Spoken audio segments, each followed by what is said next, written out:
Hi, this is Mark Tobias. We're at Mac Pros, an Apple dealer in Sioux Falls, South Dakota, and we're going to briefly talk to Chris, one of their longtime technicians who has worked for both the Apple Store here and Apple Corporate, has a long history with Apple. We're going to talk about the new iPad that came out Friday of this week.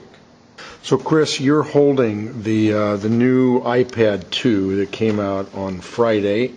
And why don't you just tell me a little bit about this and why it's different than the original iPad that came out last year? Basically what Apple did is they took something great and they made it better. They made it faster. It's got twice the performance in terms of processor speed, and it's 9 times as fast in terms of graphics. It's much faster, it's much snappier. And they made it thinner. It's 0.2 of a pound lighter and a little bit thinner. So Chris, let me ask you a few questions technically and ergonometrically about the device. First of all, have you had much of a chance to work with the new iPad? I have. I spent all of Friday afternoon with the device. And I'm assuming you were sold out just about the moment it went on sale. It took us 5 minutes. It took you 5 minutes. Okay. So what are your first thoughts? Obviously you work for Apple, but what are your first thoughts about this device as an entertainment tool versus a business tool? I think it has the potential to be a business tool for certain people, but right now it more or less is a computer for people who don't have computers and for people who want to have fun. Do you think you can use this as a substitute for a computer when you travel? It would do most of what you need to do. You can surf the web, do your email, you have apps. So for most business travelers, you could get away with using it. What about size between the iPad and the iPad 2? Obviously, the new one is thinner. By how much? It's about half or 33% thinner, so 2.5 millimeters. Okay. So it's about the difference between the iPod and the iPhone. That's about correct. The equivalent, okay. And tell me the different models. There's a Wi-Fi only, there's a CDMA plus Wi-Fi, and there's a GSM plus Wi-Fi? That's correct. They have both the Wi-Fi only models as well as the Wi-Fi plus 3G model in both GSM and CDMA. They're shipping the CDMA one only in the United States for Verizon Wireless, the GSM one for AT&T in the US, and other carriers worldwide. And these aren't locked? The CDMA one is locked to Verizon. Right. The GSM one can be locked depending on local regulations. Okay, but in the United States, are they locked? It is unlocked. It is unlocked. Okay, so if you buy it through an Apple store or through AT&T? Through your method of choice, you can throw in a SIM card in there and it will work. And it's still micro SIM? You'd have to cut a micro SIM. Right. And the Wi-Fi, is it 2.4 gig or 2.4 and 5.8? As of right now, Apple hasn't clarified, but it looks like it's just 2.4 gigahertz. Okay, and the video, no flash still? There's still no flash. So the formats that are playable are MPEG-4 and MOV files and what else? You can do AVI, certain containers of AVI. Anything that QuickTime can play, the iPad can play.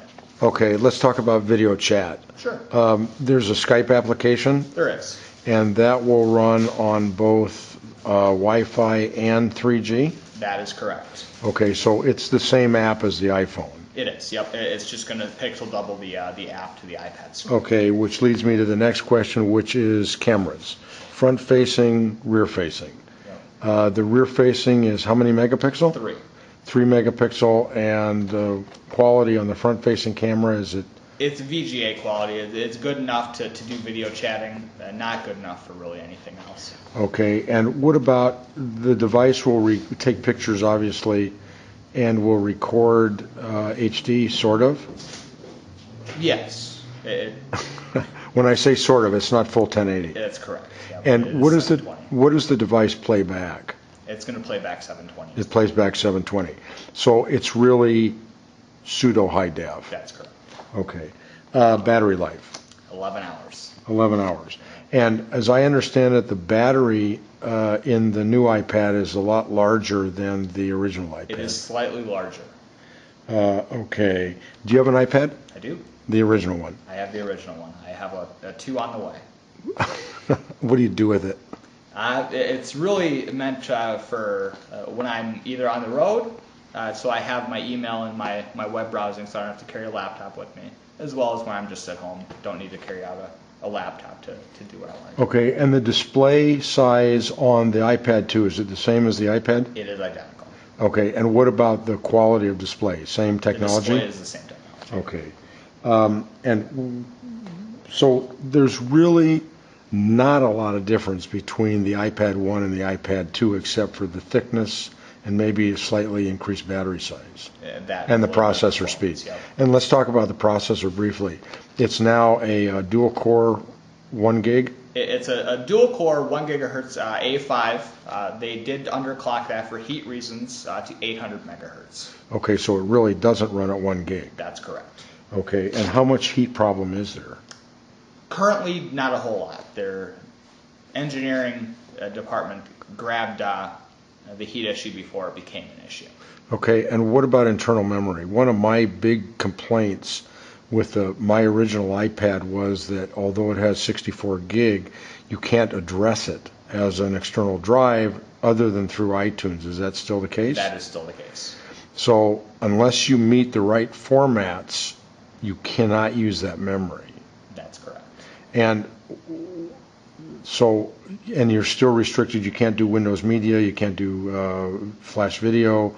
So you're really restricted in formats, especially playing back video. Yep. Okay.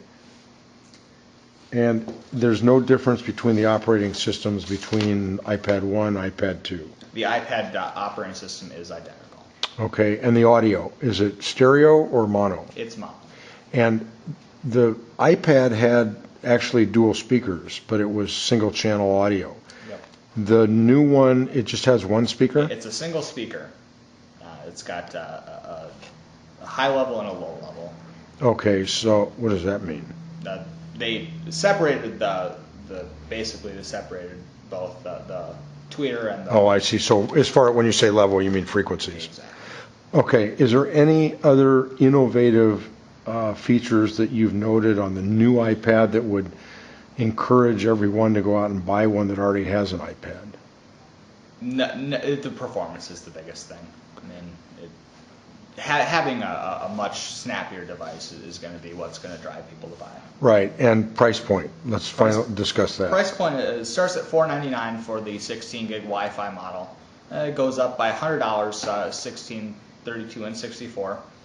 The 3G models carry $129 premium and start at $629.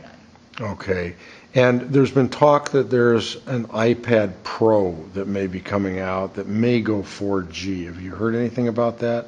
As of right now, it's all rumor. Okay, and is there any advanced word on the iPhone 5 yet as to how that might stack up against the iPad 2? Most likely, it's going to take a lot of the innovations Apple had for iPad 2 and make them go into the phone line.